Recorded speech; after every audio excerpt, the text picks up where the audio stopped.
Nous félicitons en passant ce sens de développement.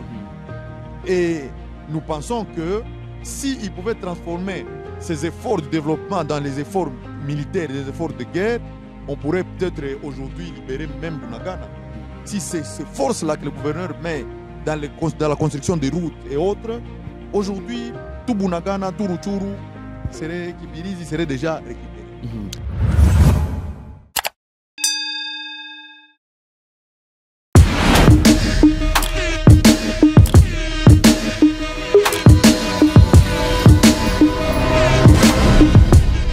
Estimés téléspectateurs, bienvenue dans la province du Nord Kivu, une province de la République démocratique du Congo située dans sa partie orientale.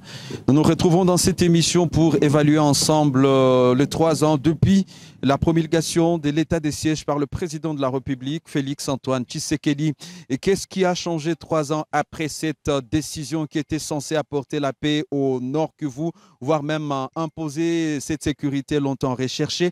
Et pour en parler, nous retrouvons l'un des activistes connus en République démocratique du Congo, Jacques Sinzaïra. Bonjour et bienvenue. Bonjour monsieur le journaliste, bonjour à tous les téléspectateurs de Kivu Morning Post. Alors, ça fait cela 3 ans depuis que le chef de l'État, Félix-Antoine Tshisekedi, a promulgué l'état de siège dans la province du Nord Kivu, mais aussi en province d'Ituri. Vous, en tant qu'activiste, comment vous évaluez ces 3 années sous état de siège? En fait, l'état de siège, c'est un échec et c'est une grande honte pour la République parce que partant même de la définition, c'est un dispositif. L'état de siège, c'est un dispositif juridique mis en place par le gouvernement à cas d'évasion imminente d'un pays ou soit en cas d'évasion d'une force étrangère. Mais néanmoins, à cas de l'état de siège, c'est l'armée qui remplace soit la police pour la surveillance de la population, pour le contrôle et autres choses. Malheureusement, l'état de siège en RDC, c'était une autre forme qui ne cadrait pas avec la vraie définition même de l'état de siège. Et voilà ce qui découle même à son échec, parce que le gouvernement tombé dans les tâtonnements. Mais il faut en parler. Aujourd'hui, on dit que grâce à l'état de siège, on a eu cette opportunité, on a eu la grâce de mettre de côté les velléités tribales, parce qu'on voyait, ce sont des communautés qui se disputaient le contrôle des institutions, le contrôle de la province, mais aujourd'hui, cela n'existe plus. Au fait, c'est que je pense qu'il y a des tâtonnements toujours, parce que le Nord Kivu a évolué sans le tribalisme. Le tribalisme, c'est au niveau politique. Mais nous, peuple congolais, nous, citoyens du Nord Kivu, je n'ai jamais été à Butembo, moi, Sinzaïra, on me lapide. Je n'ai jamais été à Walikale, on me lapide, ou on me discrimine. C'est seulement les politiciens qui veulent créer ça pour leur fin, pour leur cause machiavélique et pour ne pas servir le pays. Et aujourd'hui, on comprend que c'est le tâtonnement. Si l'état de siège était instauré pour punir le Nandé, de ne plus prendre le gouvernorat, ça veut dire que les gens se trompent parce qu'ils sont majoritaires et les Nandés continueront toujours à être gouverneurs au Nord Kivu. C'est qu'il n'y a jamais eu de problème parce que Julien Kaongia était de Grand Nord, il ne pouvait pas construire des bornes fontaines ou des dispensaires à Rutshuru. C'est faux.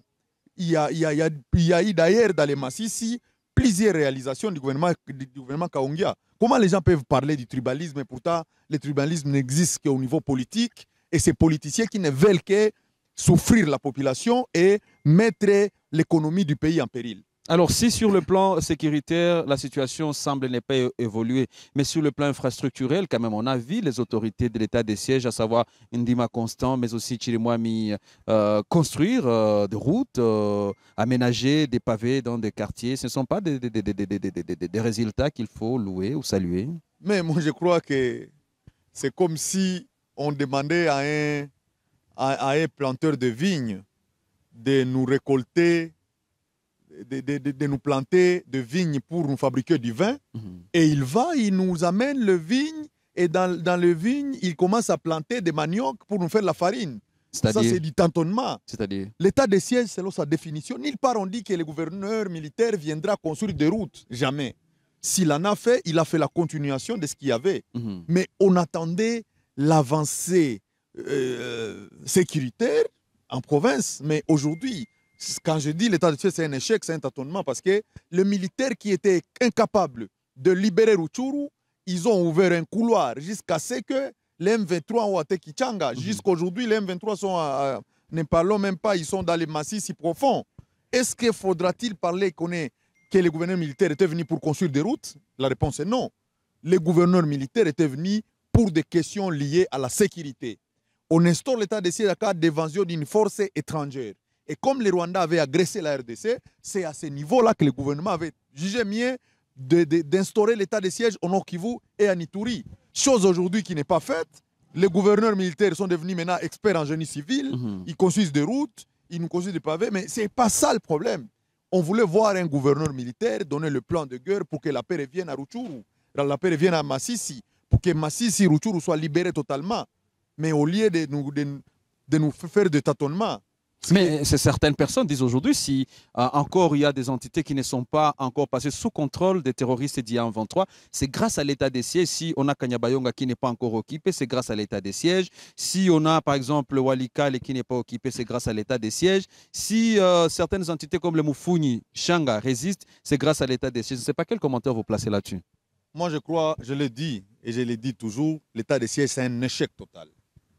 Si aujourd'hui toutes ces entités ne sont pas encore prises par l'ennemi le rebelle, c'est parce que la population aime son armée. La population continue à soutenir sa république.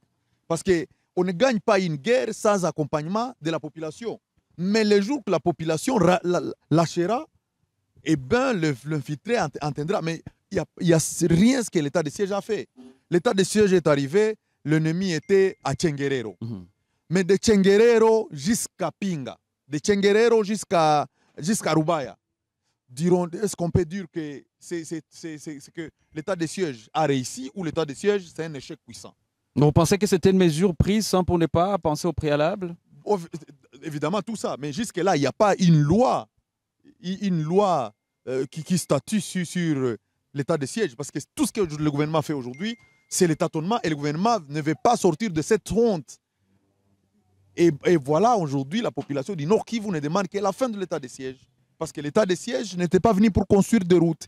Oui, nous remercions parce qu'il y a cette volonté-là. Il y a des projets de développement. Évidemment, mais ce n'est pas ça la définition de l'état de siège.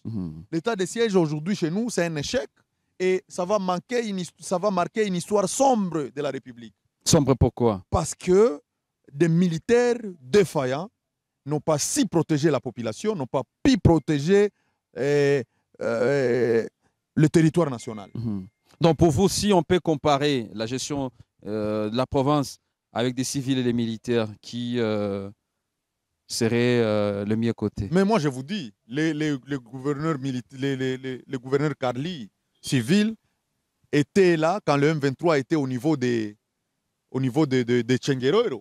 Et c'est là qu'on a instauré l'état de siège. Mais aujourd'hui, 3 ans après, les M23 sont à Rubaya.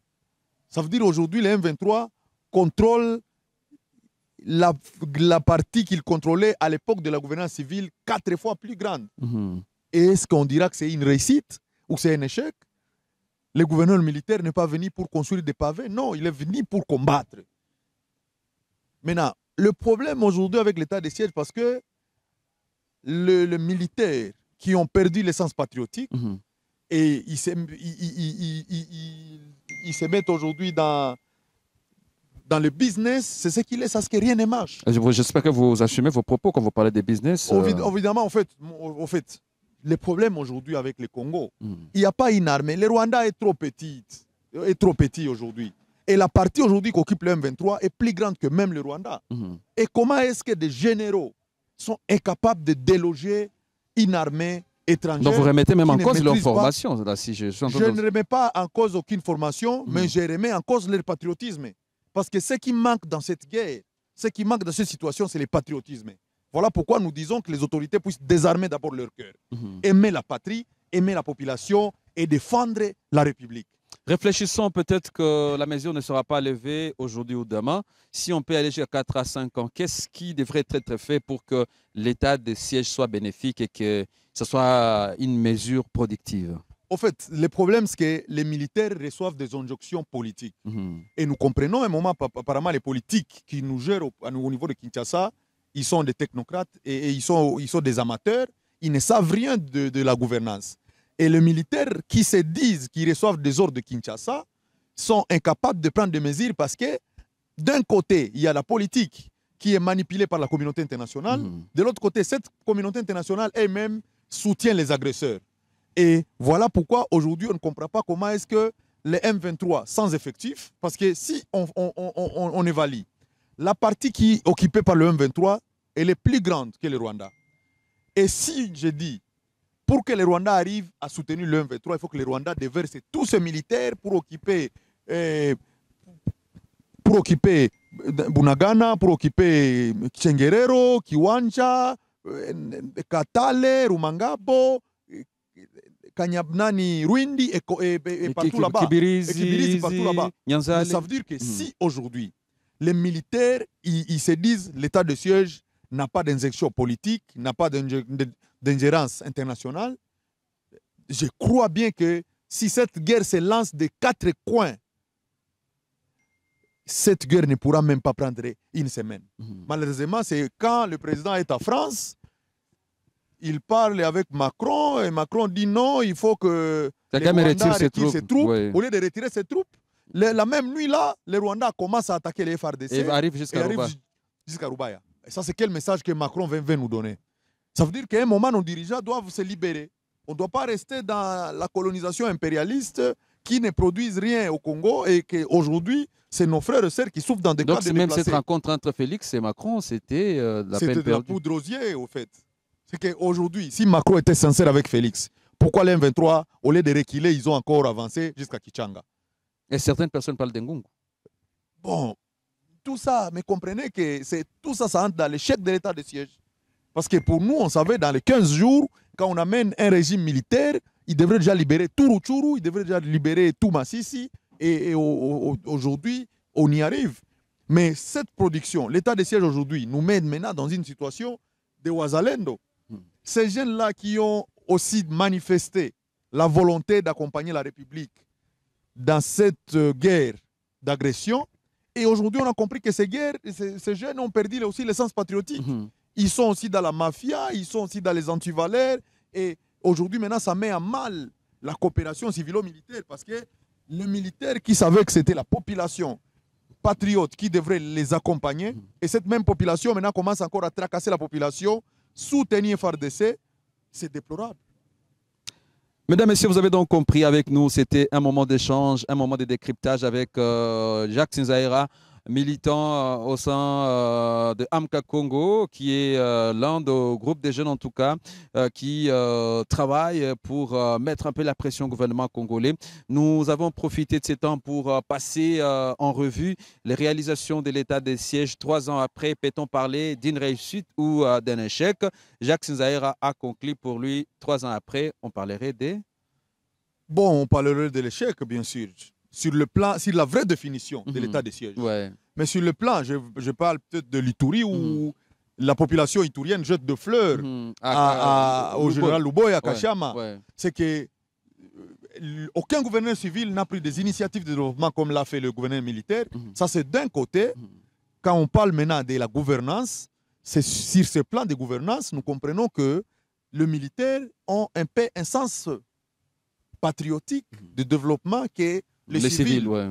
Je prends l'exemple typique en Ituri où la ville de Bunia aujourd'hui est transformée à une ville extraordinaire grâce aux efforts du lieutenant-général Luboya Kachama. Ouais.